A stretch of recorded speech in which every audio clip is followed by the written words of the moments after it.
कुछ ही यूनिवर्सिटियां होंगी वो एक्सेप्ट कर रही होंगी। फादर की मिनिमम 7-8 लाख की होनी चाहिए, जो एक्सेप्टेबल है वो मैं आपको बता देता हूँ। हेलो, मेरा नाम अर्पित निगम है, मैं राइजिंग आर्क एजुकेशन से हूँ। मैं अपने सारे व्यूअर्स को थैंक यू बोलना चाहूंगा लास्ट वाली वीडियो को इतना प्यार देने के लिए। बहुत सारे कमेंट्स भी आए, बहुत सारे व्यूज भी आए उसमें, और इतने कॉल्स अटेंड करे मैंने कि मेरा दिल बहुत खुश हुआ। इतनी एंगेजमेंट ऐसे वीडियोस में आती है तो और बनाने का भी मन भी करता है हमारा। हेलो एवरीवन, मेरा नाम है हर्ष और आज फिर एक बार हम अर्पित निगम जी के ऑफिस आए हुए हैं राइजिंग आर्क में। तो आज हम जानेंगे, सर ने हमें पहले भी बताया है कि बच्चों के लिए इनकम प्रूफ, फंड्स, स्पॉन्सर्स कौन कौन हो सकते हैं। इन सब की डिटेल्स तो हमें पता चला है। आज हम बात करेंगे कि इससे फर्दर आगे क्या प्रोसेस होता है बच्चों का। कोई मान लो एग्रीकल्चर बैकग्राउंड से है, बिजनेस बैकग्राउंड से है, या कोई सैलरीज है, किसी के पेरेंट्स गवर्नमेंट एम्प्लॉय हैं। तो हम फर्स्ट आज जानने की कोशिश करेंगे कि अगर आप एग्रीकल्चर बैकग्राउंड से हो तो उनके लिए क्या प्रोसेस है फर्दर, और वो कैसे अप्लाई कर सकते हैं, उनकी इनकम कितनी होनी चाहिए, और उनके पेरेंट्स स्पॉन्सर्स कितने होने चाहिए। इन सारी चीजों पे आज हम बात करेंगे। बताइए यार। ये क्वेश्चन बहुत डिटेल्ड वाला है, हमने इतने 10-12 क्वेश्चन एक साथ पूछ लिए इसमें। आप एक एक करके एक एक करके मैं जवाब दूंगा। हाँ जी। देखो, मैं हमेशा पहले से भी हर बार एक्सप्लेन करता हूँ कि 3 चीजें होती है। एक स्टूडेंट वीजा की एक फाइल अगर होती है, या फिर अगर यूनिवर्सिटी देख रही हो तो उसमें 3 चीजें होती है। पहले बच्चे की प्रोफाइल, उसमें एकेडमिक डॉक्यूमेंट, वर्क एक्सपीरियंस अगर इन केस वर्क एक्सपीरियंस है तो, और दूसरा है आपके फंड्स और जो भी आपके अगर एजुकेशन लोन लिया तो, और ये तीसरा पैरामीटर जो होता है वो है इनकम सोर्स का या फिर इनकम डॉक्यूमेंट्स का। तो आज हम इस पे थोड़ा ध्यान देंगे। बट इसके साथ साथ में आपने इसको कि एग्रीकल्चर के बारे में पूछा है, तो मैं ये बताना चाहूंगा कि कई यूनिवर्सिटियां ऐसी हैं जो एग्रीकल्चर बैकग्राउंड के अगर आपके स्पॉन्सर होते हैं तो कंसिडर नहीं करती। पर इसका मतलब ये नहीं कि मैक्सिमम यूनिवर्सिटियां करती हैं। 70% यूनिवर्सिटी एक्सेप्ट करती हैं, या फिर 80% यूनिवर्सिटी एक्सेप्ट करती हैं। तो सिर्फ आप लगा लो मोटा मोटा 10-12 यूनिवर्सिटियां होंगी जो एग्रीकल्चर बैकग्राउंड एक्सेप्ट नहीं करती, बाकी करती है। तो बच्चों को ज्यादा टेंशन नहीं लेनी चाहिए, बेफिक्र होकर आगे बढ़ना चाहिए, क्योंकि हर लोकेशन में एक आध यूनिवर्सिटियां ऐसी हैं जो एग्रीकल्चर इनकम। नेम तो चलो अभी मैं क्या नेम नहीं लेना चाहिए, क्योंकि कल को सर उनका क्या जीटी क्राइटेरिया चेंज भी होता रहता है बीच बीच में। अगर उनका जीटी क्राइटेरिया चेंज हो गया तो फिर पंगा हो जाएगा। और कई बार ऐसा होता है कि एक्सेप्ट कर भी रही होती है ना, तो पूरा नहीं कर रही, रिवॉल्विंग चीज है, हाँ, ये चेंज होती रहती है मतलब टाइमली। जैसे क्या होता है कि किसी बच्चे की फादर की इनकम 7 लाख है, वो क्या कहते हैं 14 लाख की एग्रीकल्चर इनकम, तो एग्रीकल्चर इनकम को 50% कंसिडर कर लिया था कहीं भी। तो वो फिर, हाँ, वो फिर चीज हम फिर इग्नोर ही कर देते हैं, क्योंकि पता चला किसी की फैमिली की इनकम 14 लाख है और उसकी फैमिली इनकम को अब आधा ही कर दोगे तो फिर यूनिवर्सिटी कंसिडर करना शुरू कर देगी, तो बच्चे के लिए बड़ी प्रॉब्लमेटिक चीज हो जाती है लेटर ऑन जीटी में निकलवाने के लिए। बट मैं ओवरऑल बात करूं, 80% यूनिवर्सिटी आपके पास हमेशा अवेलेबल है जो आपके पेरेंट्स की एग्रीकल्चर इनकम और उसके जो भी रेलिवेंट डॉक्यूमेंट होते हैं वो भी एक्सेप्ट कर लेती है।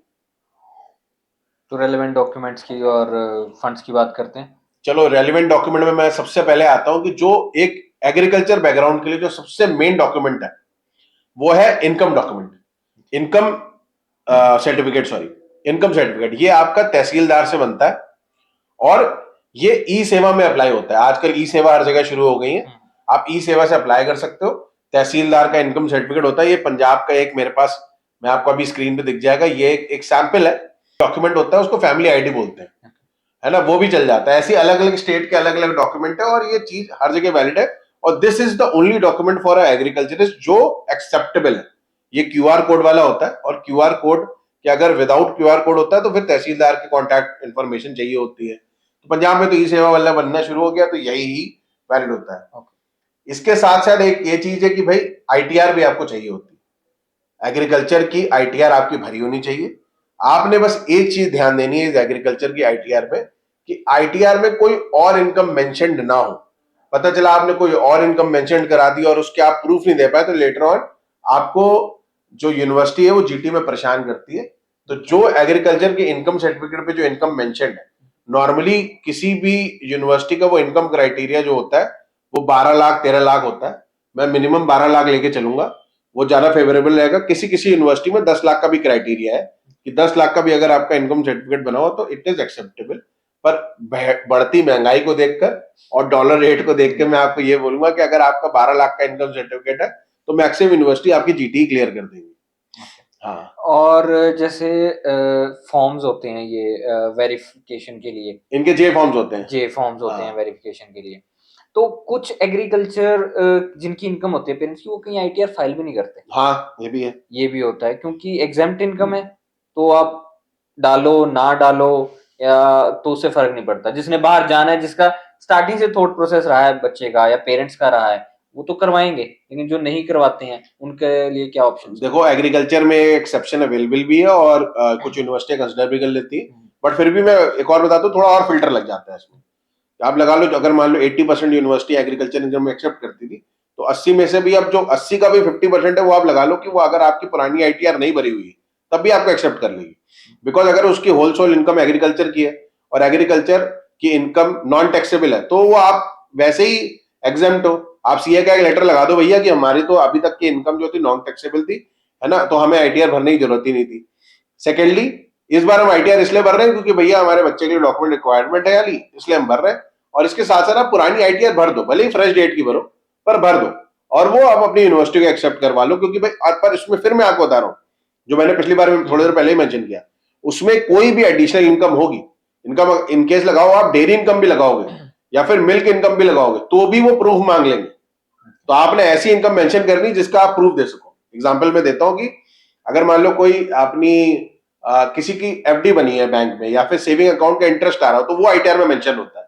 अगर वो चीज अवेलेबल है उसमें, क्योंकि उसका प्रूफ भी दे सकोगे, बैंक इंटरेस्ट सर्टिफिकेट देता है बाद में, तो वो चीज आपकी मेंशन हो जाएगी। वो आपके, अगर मान लो आईटीआर लॉग इन करके देखेंगे, तो वो फॉर्म जो होता है वो बैंक आपका, क्योंकि पैन नंबर कनेक्टेड होता है, तो वो आपके आईटीआर में शो हो जाता है।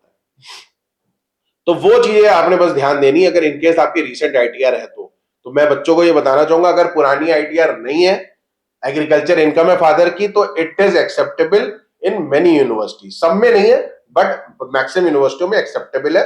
कहीं ना कहीं एक्सेप्शन मिल जाता है, आराम से काम निकल जाएगा। एंड जैसे जैसे अभी आपने खुद ही बोला था कि कई जगह यूनिवर्सिटीज में इनकम कम काउंट होती है। हाँ, किसी की इनकम ही कम हो, तो हम कितने स्पॉन्सर्स ऐड कर सकते हैं? या देखो, पेरेंट्स ही ऐड होंगे, या और ग्रैंडफादर वगैरह भी ऐड हो सकते हैं? नहीं नहीं, ग्रैंडफादर भी ऐड हो सकते हैं, ताऊ जी भी ऐड हो सकते हैं, चाचा भी हो सकते हैं, नाना भी हो सकते हैं। एग्जाम्पल मैं दे देता हूँ कि किसी की फादर की एग्रीकल्चर इनकम 9 लाख रुपए की हो, तो 9 लाख की फादर की एग्रीकल्चर की इनकम है, तो आप इस केस में कंसिडर कर सकते हैं कि अपने अपने दादाजी को ऐड कर लो। किसी के दादाजी फौज से रिटायर होते हैं, किसी और ग्रामीण चीज से गवर्नमेंट एम्प्लॉय होते हैं, नाना जी होते हैं, ताऊ जी होते हैं, चाचा है, इन सबकी इनकम आप कैलकुलेट कर लो। बट ऐसा नहीं होनी चाहिए कि पता चला फादर की इनकम 6 लाख है और रिक्वायरमेंट 12 लाख की है, तो बाकी जो दूसरी जो इनकम है, जो 6 लाख का गैप बढ़ रहा है, वो ही चाचा और नाना की हो, वो फिर मदर की होनी चाहिए, या तो दादा की हो तो भी कंसिडर कर लेंगे। पर इसमें भी वेरिएशन है कुछ कुछ यूनिवर्सिटीज का। इन केस मदर वर्किंग नहीं है, तो फिर आपको दादाजी को ऐड करना पड़ेगा, पर कुछ ही यूनिवर्सिटियां होंगी वो एक्सेप्ट कर रही होंगी। फादर की मिनिमम 7-8 लाख की तो होनी चाहिए, जो एक्सेप्टेबल है वो मैं आपको बता देता हूं कि मोर देन 9 लाख की अगर इनकम है, तो आप एडिशनल स्पॉन्सर एक ले सकते हो, एक या दो भी ले सकते हो, और इनकम 14 लाख के ऊपर दिखा के भी निकाल सकते हो काम, कोई दिक्कत नहीं होती। इसके अलावा जे फॉर्म्स के अलावा और कोई देखो, मैं बड़ा फिर से स्टार्टिंग से एकदम कोऑर्डिनेटेड वर्जन में बता देता हूँ। एग्रीकल्चर एक इनकम सर्टिफिकेट चाहिए, एग्रीकल्चर के इनकम सर्टिफिकेट पे जो इनकम मेंशन है वो आईटीआर पे भी मेंशन होनी चाहिए, और एग्रीकल्चर वाले ब्लॉक में होनी चाहिए। कहीं एक जगह आता है एग्रीकल्चर की नेट जो इनकम है वो। इसके अलावा आपके जो जे फॉर्म आते हैं, सरकारी जे फॉर्म होते हैं, जे फॉर्म आपके ऑनलाइन डाउनलोडेड होने चाहिए, क्यूआर कोड वाले। इसके अलावा जे फॉर्म की जो एंट्री होती है सेविंग अकाउंट में, उसकी स्टेटमेंट चाहिए बैंक की, वो चाहिए 2.5 साल की, पिछले लास्ट 2.5 ईयर्स की आपकी स्टेटमेंट चाहिए। और वो बड़ा सिंपल सा एग्जाम्पल हो कि ये जो आपके जे फॉर्म आ रहे हैं मक्खन सिंह के नाम के आ रहे हैं, तो मक्खन सिंह के सेविंग अकाउंट में जे फॉर्म क्रेडिट हो रहा है, हमें बस उसके लिए, बस ये दिखाने प्रूफ के लिए वो स्टेटमेंट चाहिए होती है, उसकी वेरिफिकेशन भी हो जाती है कभी कभी कि भाई जे फॉर्म आपके क्रेडिट हो रहा है। इसके अलावा आपकी जमाबंदी चाहिए ट्रांसलेटेड इंग्लिश में। इसके अलावा एग्रीकल्चर में कोई और डॉक्यूमेंट नहीं चाहिए। ये डॉक्यूमेंट अगर आपके पास है, तो आपकी जीटी मैक्सिमम यूनिवर्सिटीज में आराम से निकल जाएगी। अगर आपको हमारी वीडियो अच्छी लगी हो तो लाइक और शेयर करें, और हमारा पेज सब्सक्राइब करें। अगर आपकी कोई क्वेरी है तो हमारे कमेंट सेक्शन में मेंशन करें, मैं जल्दी से जल्दी ट्राई करूंगा कि उसका रिवर्ट कर सकूं। मोर ओवर, ये जरूर मेंशन करें कि आप किस शहर से ये वीडियो देख रहे हैं। आपका सपोर्ट हमारे लिए बहुत इंपॉर्टेंट है। यही